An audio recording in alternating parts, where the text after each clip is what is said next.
I'm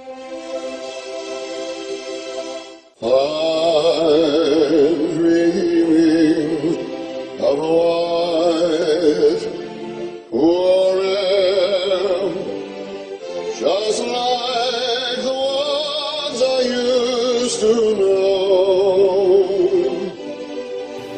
Hi, my name's Gord Lindsay, and this is my second YouTube Chanukah video. My first video I hope you'll watch. It was Chanukah Funicula, and it's still available to be watched. I hope you do. I'm going to do something a little different this year because the Spirit moves me in a different way. I believe that the Torah, the Bible, wants us to think about another holiday when Chanukah comes around. And in fact, there is another holiday that comes to mind during the time of Chanukah. And I'd like to fulfill what I believe are the wishes of the Torah in singing a song about this other holiday. Where we're on Hashem, on Hashem, and gregors fill the air like snow. And now, this is the explanation of why I think the Torah wants us to think about Purim during the time of Chanukah.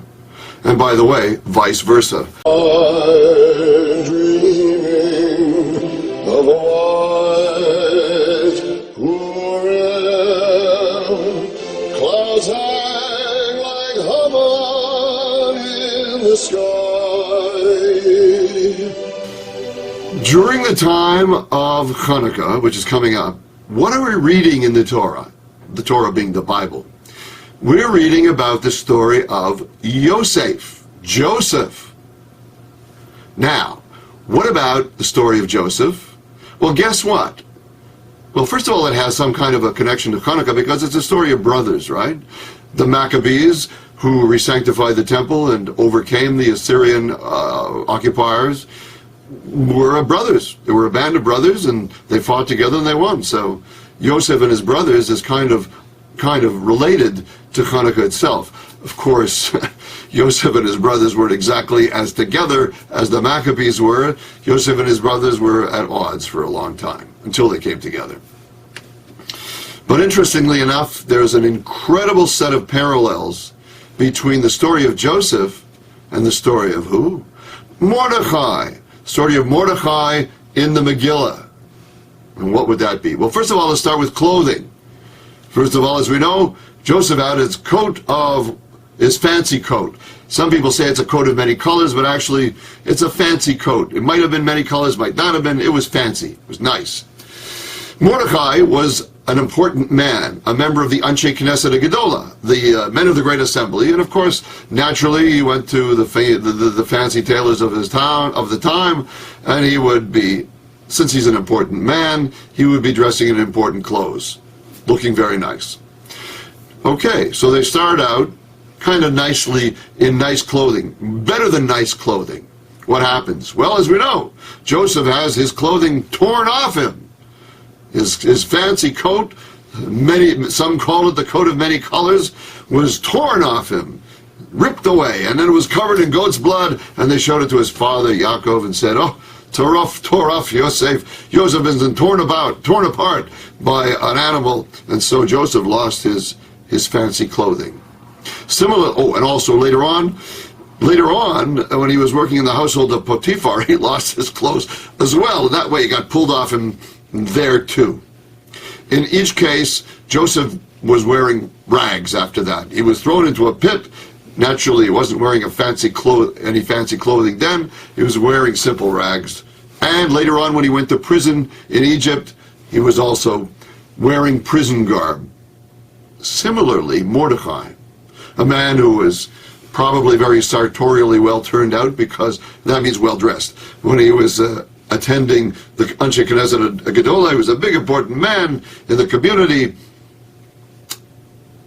When he heard that the evil Haman had made a decree to destroy all the Jews in the world, at that time basically, they were all in that area, that area, basically the Persian Empire. What did he do? He tore off his clothes. Just like Joseph's fancy coat was torn off him, Mordecai tore off his fancy clothes, and he dressed as well in rags, sackcloth, and ashes. Okay, there's a parallel right there. But what else? It goes on. We also know that eventually Joseph's clothing, his fancy clothing, was restored. Eventually, at the end of the story, of Joseph's story, or towards the end of his difficulties, the end of his tsuras, Joseph was restored to wearing royal robes. From the prison garb that he had, he was now dressed in royal robes. And guess who else was dressed in royal robes? Mordecai. At the end of the story of Purim in the Megillah, Mordecai was restored to his sartorial splendor, but even increasingly so by being given royal robes to wear, as of course recommended by Haman when Haman asked the king Ahasuerus, how would you honor somebody? How would the king honor? He said, well, the king said, I would dress him in royal. Oh no, the king asked Haman, how would you honor someone? And Ahasuerus, the king, wanted to honor Mordecai. And Haman gave the answer thinking it was about himself. Haman said, oh, dress him in royal robes. So the king said, fine, go dress Mordecai in royal robes. So you had nice clothes to begin with, torn off, back to royal robes in both cases. Now, how did it happen? How did it happen that they got these royal robes? Well, it has to do with sleep, the king's sleep, in both cases. Pharaoh, as we know, went to sleep, and he had these strange dreams. 7 fat cows, 7 lean cows, 7 big sheaths, 7 skinny sheaths, and the skinny ones and the lean ones were eating up the fat ones, and he didn't know what to make of it. He woke up. He couldn't sleep anymore. And we know that Joseph explained the dream to him and saved him. How did he save Pharaoh and Egypt? He saved the king and his country because he told him, this warns us that there's a famine coming. And if you don't store up food in a very systematic way, the whole country is going to go, and you're going to go, everybody's going to die from famine, from starvation. And this is what we're reading during the time of Chanukah, you see. During the time of Chanukah, the Torah, in the cycle of the Torah reading, we're reading about the story of Joseph during this time. So Joseph saved the king when he had sleep problems with his dreams. Okay, so what happens in the Megillah? In the Megillah, Ahasuerus, the king of Persia, is having sleep trouble too. He can't sleep. They didn't have whatever it is you take nowadays to help you sleep. And he got up as he was restless and he said, come, read me from the history, the annals of our people. And they did. And what did the king discover? The king heard the story that we are told in the Megillah, that Mordecai had overheard some conspirators planning to kill him. And he had reported it to the authorities, and the king had been saved. So Mordecai saved the king just like Joseph saved the king. And that led, of course, to the question the king asked, has this man been rewarded? Ahasuerus in the Megillah asked, has this man, Mordecai, been rewarded? And they said, no, I don't think we gave him anything. So then that's how it ended up, that Mordecai got dressed in royal robes. And that's how Joseph got dressed in royal robes. But there's more to it than that. Because in point of fact, both were made second to the king, the viceroys, as they call him. Pharaoh made Joseph second in command. And guess what Ahasuerus did for Mordecai in the Megillah? He made him second in command. And what else did he do? Well, they were both paraded through the streets. They were both paraded through the streets and proclaimed by the crowds. And in the Torah, Joseph was taken around in the Mishnah. The Mishnah is the word used for the chariot that the second in command uses, the Mishnah. And what does it say in the Megillah, right at the end, the last sentence?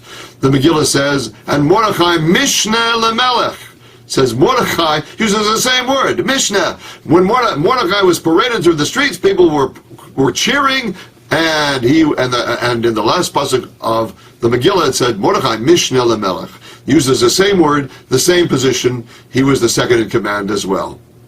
Now, the real clincher of this connection between the story of Joseph and the story of Mordechai is the name that was given by Paro to Joseph. What was it in the Torah? The name was Tzafnat Paneach. Fine. What does that mean? Believe it or not, that means the same thing as Megillat Esther. Think about it. Tzafnat Paneach means the revealer of what is hidden.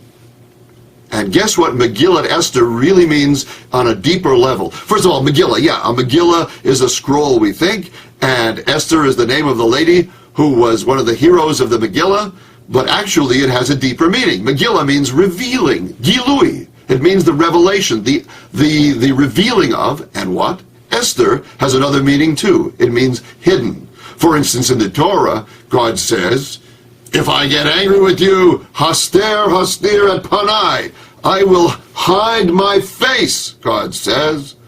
And the word is haster, haster, because it means hidden. Esther means hidden. In fact, I think the word mystery might actually be related to the word Esther. Hester, Esther, hidden, haster, haster. The whole Megillah is such a thriller to see how God helped us to survive. And so, this is the explanation part 2 of why I sang a song, a rather silly song actually, about Purim as a way of observing Chanukah. And I say it comes from the Torah. And I say it's because the Torah wants us to think about Purim during the time of Chanukah. And just to recap, there are many hints in the story of Joseph, whose story we're reading during the time of Chanukah, which correlate with the story of Mordechai in the Megillah. And this means that while we're celebrating Chanukah and we're reading about the story of Joseph in the Torah, something in our mind has got to say, hey, that sounds like Mordechai in the Megillah. And where we left it was the incredible connection between the name Tzafnat Paneach that Paro gave to Joseph, and as I said in part 1 at the end, Tzafnat Paneach means the revealer of what is hidden, and that's exactly what Megillat Esther means as well. Megillat Esther means the revealing of what is hidden. I explained it in part 1. Then the question is, what is hidden in the Megillah? What is the hidden thing that's revealed in the story of Purim? And there's probably a million answers to that, but the main one, as far as I know, is that what is hidden in the Megillah of Purim is Hashem. The name of God does not appear at all in the Megillah, so it's hidden.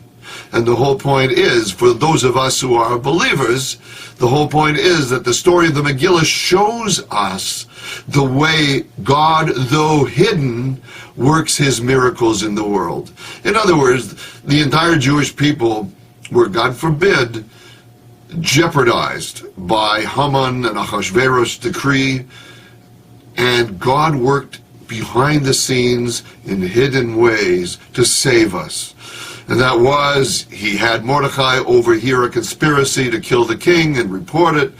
He had the king's sleep disturbed at just the point when the decree was going to, God forbid, wipe out the Jewish population. And the king's sleep was disturbed, and he got up, and he heard about the fact that Mordechai had saved him. These we understand to be Hashem working in ways which are hidden from the obvious, but nevertheless the workings of Hashem. So that's basically one of the main ways in which we understand the word Megillat Esther to be the revealing of what is hidden. Means we see, though God's name is hidden from the Megillah, we see how he works behind the scenes to create salvation for the Jewish people. So that's what's revealed by the workings of the Megillah, and that's what is hidden as well. And it's really an encouragement to all of us to understand that though God is hidden from our view at this point in our history, we should never despair. We should look at the story of the Megillah and realize that God is still at work. He's hidden right now, and we're hoping he will come back in a very obvious, manifest way. The temple will be rebuilt. And by the way, there's a connection to Chanukah from the story of the Parshiot in the Torah. In the same story where Joseph gets sent to, shall we say, kidnapped and abducted, is the story of Yehuda, the story of Judah, the head of the tribe, the Shevet, which is going to give us Mashiach through the descendants of the Jewish kings. And in that same parsha, which introduces the bondage of Yosef into slavery, we see the birth of Yehuda's son Zerach. Zerach being through a very meaningful interaction with Tamar, who, it's a long story. What can I say? But Judah showed his worthiness. When he could have, as a judge in the area, he could have been very embarrassed publicly, or he was embarrassed publicly, but the fact was he had an option. He could have used his judicial power to get rid of the evidence by killing his daughter-in-law Tamar, but instead he acknowledged his error. You know, they say power corrupts and absolute power corrupts absolutely, but Yehuda showed that the power that he was enjoying at the time did not deter him from standing up and admitting his mistake. Rather than bury the evidence in terms of executing his daughter-in-law Tamar, he said she was right, and as a result, he himself became the progenitor of the kings of the Jewish people, plus Mashiach to come, and a significant relationship to the light coming back into the world at this time of year. When we light the Chanukah candles, we have the birth of Zerach. Zerach means the shining, a shining soul and son of Yehuda, who overcame his concerns about his embarrassment. And let's put it this way, I don't even know if he was concerned. He immediately admitted that his daughter-in-law was correct. He did not save face. He did not use misuse his power. He instead acknowledged her correctness and eventually gave her children, or allowed her children to come forward. I think that's right. I'll check it. If it's not right, I'll probably take it out of the tape. But if it's still in the tape, it means it's right.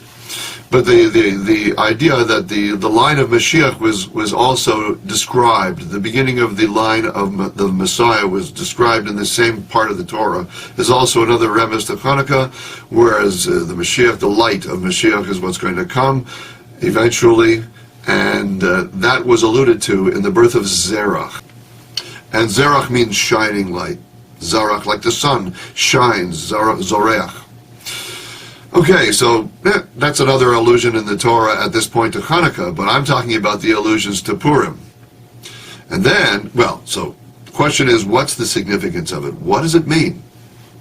I'll have you know that I think the Torah wants us to think about Purim on Chanukah because of the distinction we create.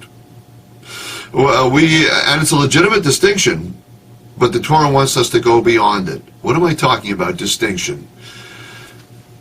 The halacha regarding Chanukah is that it is more of a spiritual celebration, and we observe it through a spiritual act of kindling lights, which represent the neshama and the light of Mashiach, the light of the Messiah, and the light of the temple, of course. It was through the recapturing and rededication of the temple that the daily tradition of lighting the menorah, the candle lights, was reinstated. And therefore, that's a spiritual act. And by lighting candles, we commemorate a spiritual redemption. As a result, there is no Seudas mitzvah on Chanukah. In other words, we don't have a form of physical enjoyment written into the halacha, although the Rambam says we should, but it's not in halacha, it's not in the code of Jewish law that we should sit down and celebrate Chanukah with a special meal to make ourselves feel happy in a bodily way. In fact, it's considered a spiritual festival. Now contrast that with Purim. By halacha, by the code of Jewish law, Purim is a time for us to make our bodies happy because our bodies, the body of the Jewish people, was saved on Purim. The evil Haman had convinced the king Achashverosh to get rid of all the Jews, God forbid, lo aleinu, never ever. But what happened was, it was something which threatened the physical existence of the Jewish people. And so, because we were saved, halacha dictates that we observe something which is more of a nature of a physical celebration, to celebrate the fact that we were physically saved. The body of the Jewish people was saved, so we make our bodies happy. So we have, in fact, in the code of Jewish law, the observance of Purim involves a Seudas mitzvah.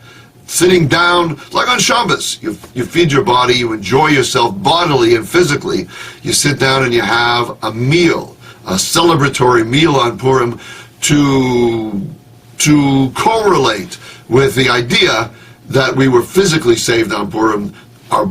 We make our bodies happy, we please our bodies, we have wonderful food and drink and enjoy ourselves, because that was more of a celebration of the physical salvation of the Jewish people.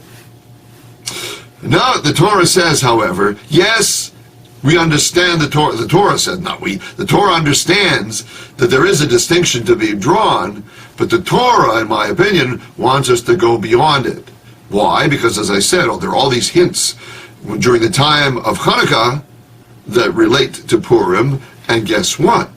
During the time where we're celebrating Purim, there's something in the Torah which refers back to Chanukah. Now, what would that be? That would be the fact that during the time of Purim, what we're reading in the Torah has to do with the building and supplying and establishment of the Mishkan. The Mishkan was the forerunner of the Holy Temple, the Beis HaMikdash, and it was the Holy Tabernacle that was in the desert with the Jewish people, where God resided. Mishkan and the word shoichen, neighbor, are related, and so is the word Shechina. It all means one thing, where God dwells, where the holiness of God dwells among the people, amongst the people, which is what the Beis HaMikdash was as well, where God took some of his great power and holiness from above and put some of that great power inside the actual building, which in this case, in the desert, where the Jews were, the history of the Jews during the Torah, in this case it was called the Mishkan. Mishkan, Shoichen, Shechina, all mean one thing: God was in the neighborhood. God was with power in the neighborhood. God was indwelling. In other words, some of the holy power of God was being felt by the people. God was right there, living there amongst them. That's why all those words are the same: Mishkan, Shoichen, and Shechina. Shechina meaning the Holy Spirit of God that indwells amongst us, and can be invoked with a minion, or various. There are various questions about that, but we want the Shekhinah to be with us as much as possible, if possible. And the way to do it was to have a holy temple, the Beis HaMikdash, which we recaptured or reestablished during Chanukah. But here we are at the time of Purim, and what are we reading about in the Torah? We're reading about the establishment of this exact holy building, the Mishkan. Not only that, in the Torah, the words are right there. The actual words are there. The way the Ribboni Shloim describes the Mishkan, when he tells the Jews to build them, tells Moses to tell the Jews to build a Mishkan, he says, "Ve'asu li mikdash," and you should make me a holy place. Of course, Mikdash is the same as the Beis Hamikdash. That's what the Beis Hamikdash was. So we see that during the time of Purim, when we're celebrating our physical survival, God is saying, wait a minute, in the Torah, what are you reading about? In the Torah, you're not reading about your physical survival. You're reading about your spiritual survival. You're reading about the Mishkan, the Asuli Migdash. You're really reading about something very spiritual and holy. So what's the point? The point is very clear. In my opinion, anyway, the Torah does not want us to make a distinction between shall we say, an insurmountable distinction between Chanukah and Purim, just like the Torah wants to tell us that we should never really separate the life of the spirit from the life of the body. Purim, we're celebrating the survival of the body, and we're making our bodies happy. In halacha, in Jewish law, we have a nice meal, we enjoy ourselves, and we make ourselves happy physically. But the Torah says, wait a minute, I want you to remember the Mishkan. You're all this time now, you're reading about the holy Mishkan. Don't forget the spirit. And of course, at Chanukah time, when we're celebrating the spiritual redemption of the Jewish people, which also alludes to the coming of Mashiach, the Torah says, wait a minute, I want you to celebrate the spirit, yes, but I don't want you to forget the physical aspects of your being. I want you to remember about your physical joy on Purim. This means one thing to me, that the role of the Jewish person is not to be completely spiritual or completely physical, and it's to be what I would say is a kind of a union between the two. The spirit, we know, the neshama that we celebrate, is like something that comes from the kisei hakavod, the neshama part of our body.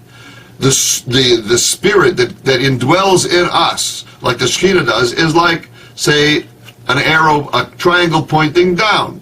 It's coming from above and is indwelling in our body. And the body is coming from the physical below, the ground below, and yet, if we live right, it's pointing up to the spirit as well. So if you do the two together, you get something like this. I like these audio-visual aids, right?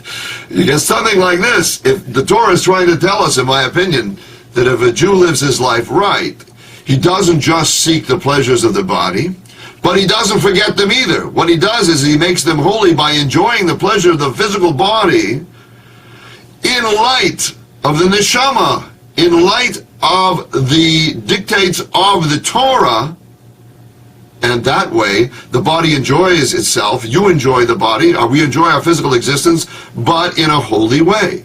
And similarly, we are not just spiritual beings. This is the fact. This is as they say, this goes without saying, but sometimes we forget about it. We are not, even when the holiest of the Jews is not just a spiritual being. We have a neshama, we also have a guf. The guf means the body. The Torah, in my opinion, is trying to tell us, yes, venerate the spirit, worship God, and get as spiritual as you possibly can, but don't forget to enjoy your life on earth in a physical body, because that's the role of the Jew, in my opinion.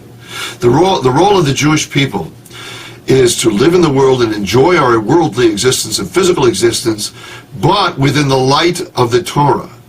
That is to say, everything you want to enjoy in physical, fine, wonderful, but do it in accordance with the dictates of the Torah, with the guidelines of the Torah. Then what you're doing is you're enjoying your physical existence and having all the pleasures you possibly could want, but you're doing it in a holy way, in a way which is kosher, in which the Torah prescribes. So yes, you have all of the pleasures of life, but you also are doing it within the framework of the Torah, which means you are elevating the physical existence to one which acknowledges the spiritual existence, and vice versa. Jews are not really supposed to be ascetic. They're not supposed to hide from the world and just follow and try to be spiritual beings only. We are created in such a way as that we are a union of two elements, many elements, but the primary ones the Torah is referring to here are the spiritual, the neshama, and the guf, the body, working together. And this is the world. Well, the Jew is supposed to make the physical life a holy one, but to enjoy it as a holy one, to enjoy it fully, but to make it holy. This is what Kiddush means. Why do you think we say we're making Kiddush on Shabbos? We're making Kiddush because we're taking the wonderful food and the pleasures and the sweets and the beautiful things we're going to enjoy on Shabbos. We are taking that and saying it's not just for the pleasure we're doing it. We're doing it to make the Sabbath holy. We're doing it to follow the dictates of the Torah.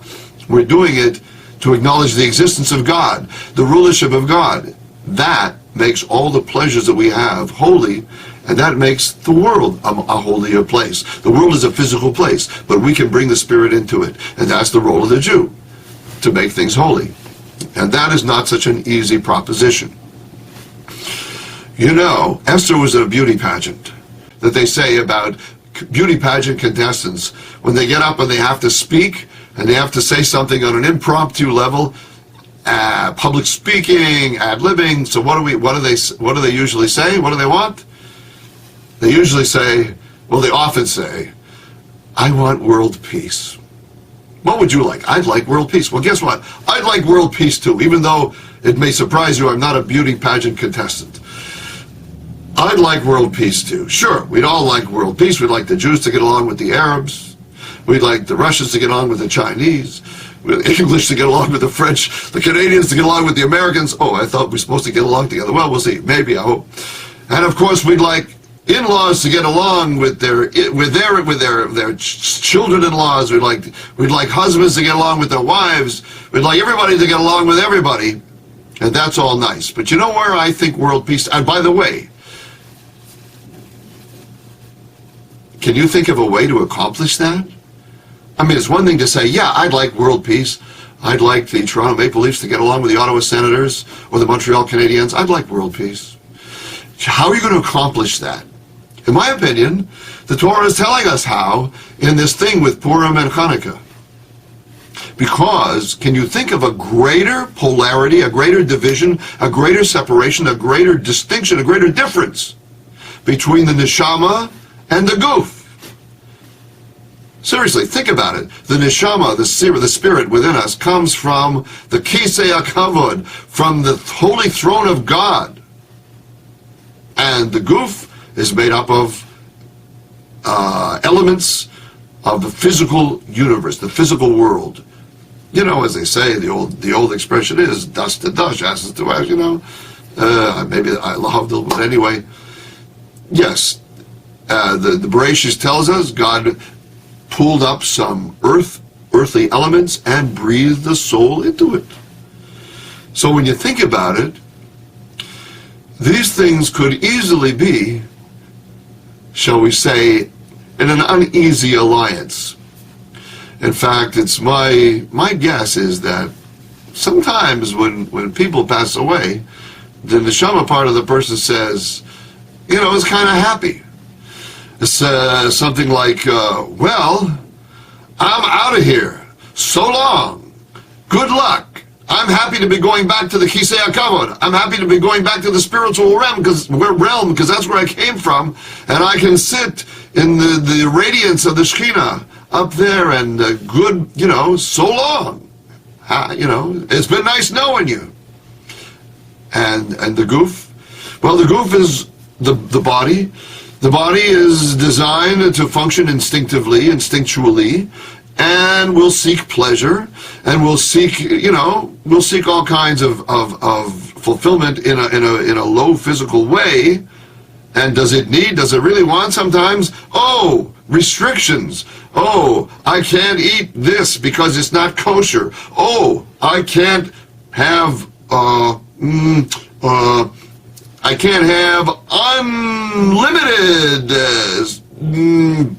physical expression. I have to rein myself in, and and observe things like Taharas Mishpacha, the restrictions between relations between husbands and wives during certain times, and other restrictions in our nature. Our physical nature is one in which seeks fulfillment and gratification, and maybe doesn't want the restrictions that the spiritual places on it. So maybe the Torah is telling us, if we want world peace, if we really want to establish a world where people get along, maybe it's important for us to understand that we have elements within us that we need to reconcile before we help the world to find peace, before we help the great countries of the world, which are at loggerheads, to reconcile and to get along. Maybe we got to look a little closer first. Maybe we have to think, gee whiz, I'm a being which has something coming from upstairs, from God's holy radiance, and something which coming from downstairs, from the more base elements of life. And I really am a person who has urges and desires and tendencies which I need to rein in light of the Torah. In light of the Torah, I have to live in a certain way. But if I understand the Torah properly, that one shouldn't be without the other. It's like that song, Love and Marriage, Horse and Carriage.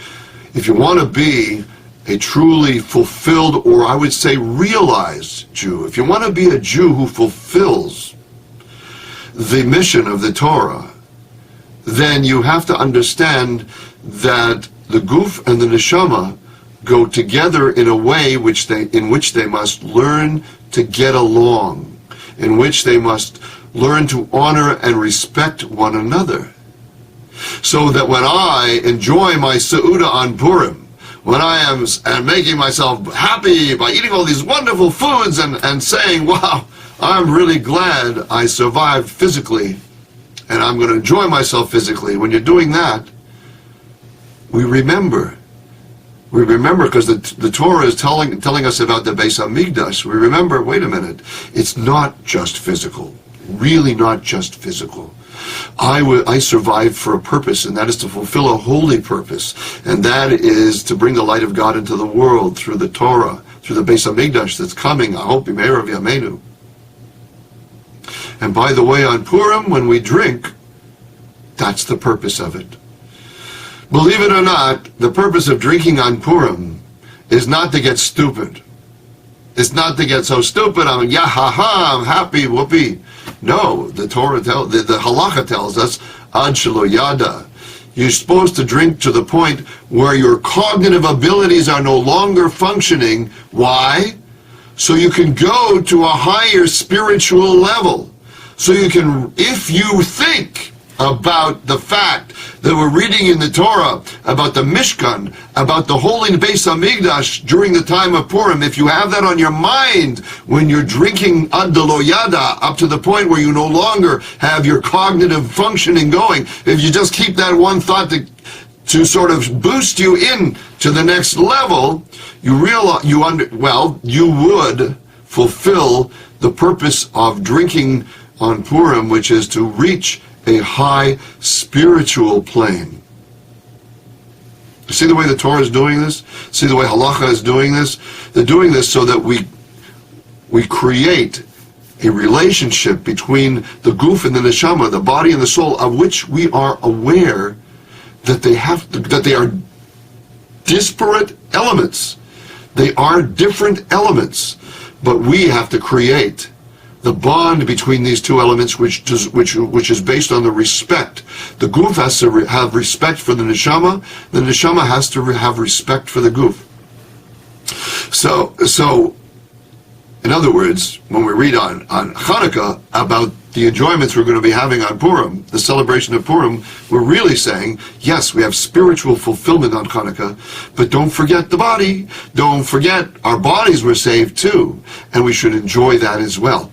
When we drink on Purim, if only we could remember that there is a very serious spiritual purpose behind it. Again, the body respecting the neshama.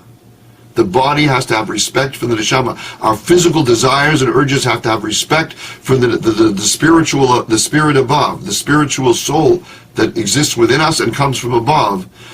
If we had that idea that the mission, the purpose of drinking a lot on Purim is to reach a high spiritual plane, in addition to the physical enjoyments we're having, to do what I'm saying the Torah wants us to do, so that the guf and the neshama are getting along in a high harmony, in a high synthesis, in a what's the word? Synergy. That's the word. Synergy. Okay, I got the word. Synergy. It's important to understand that the drinking on Purim that we do is to raise our spiritual level, is to raise us. We've made our bodies happy, and now we're actually permitted by halacha to try to go beyond the body into a higher spiritual realm by drinking. If, in my opinion, people had this in mind when on Purim they indulge in whiskey, if they had this in mind, this whole theme that the Torah is telling us, the connection between the guf and the neshama is one where one should honor the other, one should respect the other.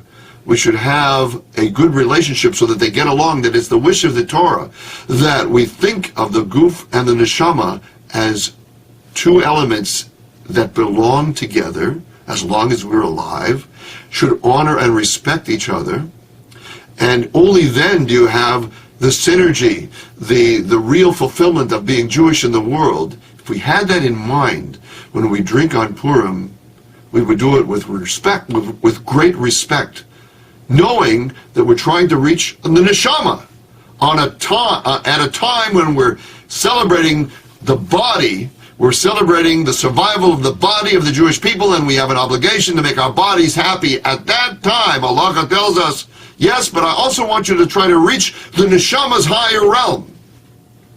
If we had that in mind when we drink on Purim, I would be pretty certain that we wouldn't have these, God forbid, unfortunate incidents and tragedies that occur. So that would be my message for Purim, that yes, enjoy your physical enjoyments, but when you use spirits, they call it, alcoholic spirits, to drink on Purim, try to remember that you are trying to invoke the spirit at a time where we're enjoying the body, and that it's a very important and holy mission of the Torah that we as human beings understand the relationship between the spirit and the body, and that it has to be a one of great respect for each other. The guf has to respect the spirit has to respect the body, and that, in my opinion, is the message of the Torah. When, during the time of Chanukah, we are getting all kinds of nudges and hints alluding to Purim, and when during the time of Purim, we're reading in the Torah about the Beis Hamikdash and the Holy Spirit, the holy spiritual aspect of that. So there is no great distinction, actually. The Torah is telling us, yes, they're two elements of your being, but the Torah is also telling us they go together with great respect, and they should not be separated. You should not just follow the urges of your body and try to have instant and have continuous gratification of your body and eat and do whatever it is you enjoy your body. No. You should always have the neshama in mind as well. And you should always follow the instructions and guidelines of the Torah, so that you know when you're fulfilling your body physically, you're doing it in a spiritual way. You're doing it in accordance with spiritual law. That's how to get along with the neshama. And the neshama, of course, when you're being holy and concentrating on the ner neshama, the spirit inside of you, remember one thing: you are in a body, and it is the Ribboni Shel Olam's wish, it's Hashem's wish through the Torah, that we enjoy our physical bodies, honor our physical bodies, treat them with respect, and fulfill them, but with respect so that we don't just think we're just here for our spiritual selves. We're not just here to become spiritual beings. We're here to create a balance and a relationship between the guf and the neshama, the spirit and the body. And in my opinion, if the majority of us are successful in creating this synergy, this harmony, then we will have created world peace within ourselves. And the more people achieve this harmony, but you know what it says, there's a saying, Talmidei Chachamim Marbim Shalom Ba'olam. We say this every, when we read Korbanos. When we read certain sections of our prayers, which have to do with learning, we say, students who are wise students of the Torah, Talmidei Chachamim, Marbim Shalom Ba'olam, they spread peace in the world. And my reading of that phrase, of that sentence, is that when somebody who is a wise student of the Torah, Talmid Chacham, is not just how much you know, it's how you understand it, how subtle or how insightful is your understanding. That's what I think a Talmid Chacham, in my opinion, is not someone who knows a lot, but someone who understands a lot of what the Torah wants. And in my opinion, if you understand a lot of what the Torah wants, in other words, that the Torah wants us to create a harmony between the guf and the neshama, which is actually a synergy, which is something where the guf and the neshama together are more than just the sum of their parts.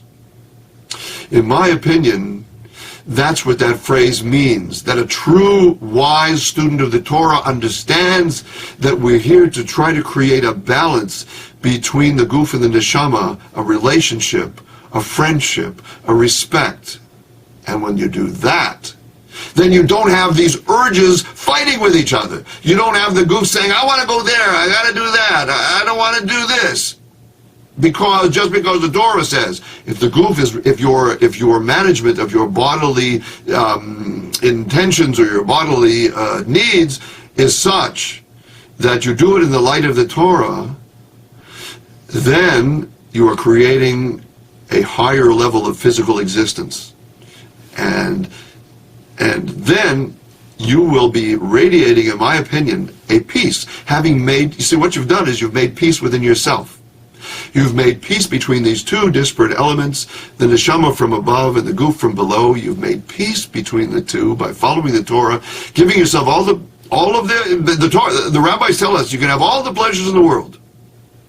And there are no pleasures that are denied to those who follow the Torah. It's just that they do it within a prescribed way. And when they do that, then they make the neshama happy.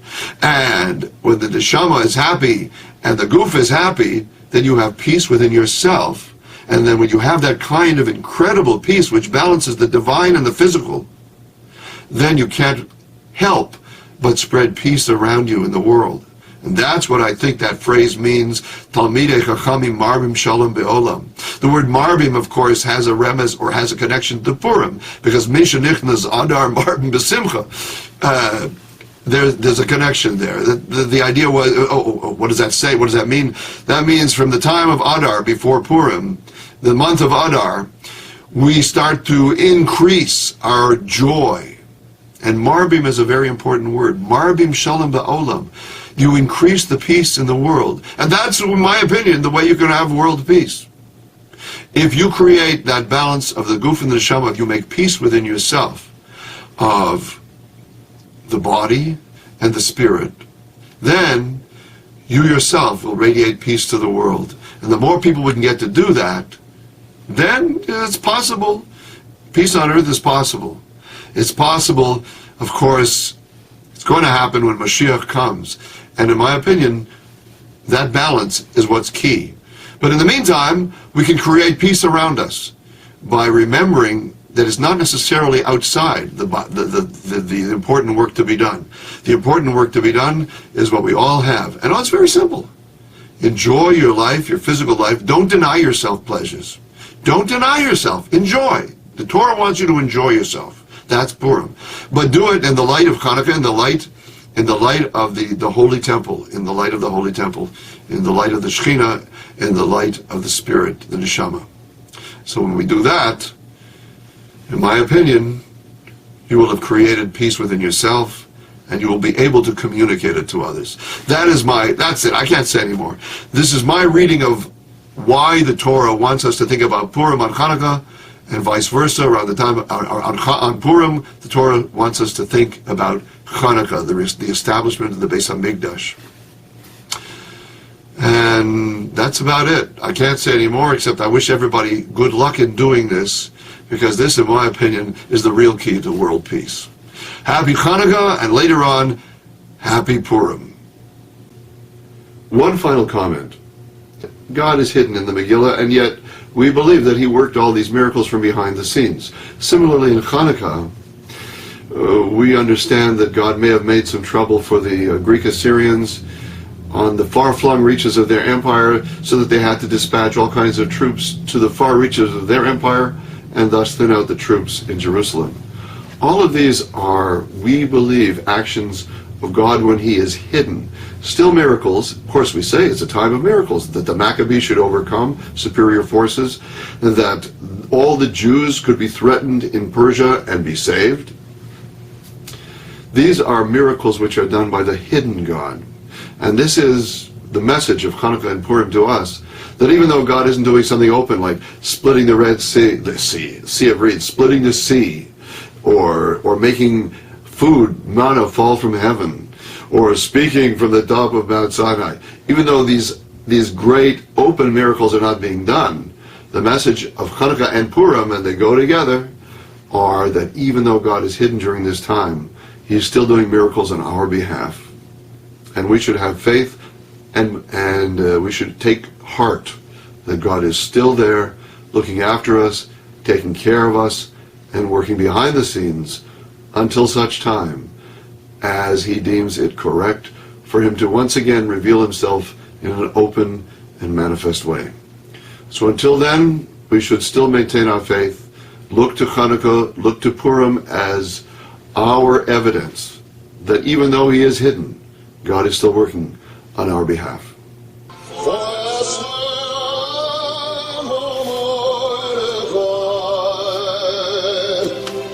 They were staying hard in the eyes, but Bezrat Hashem, it turned out all right.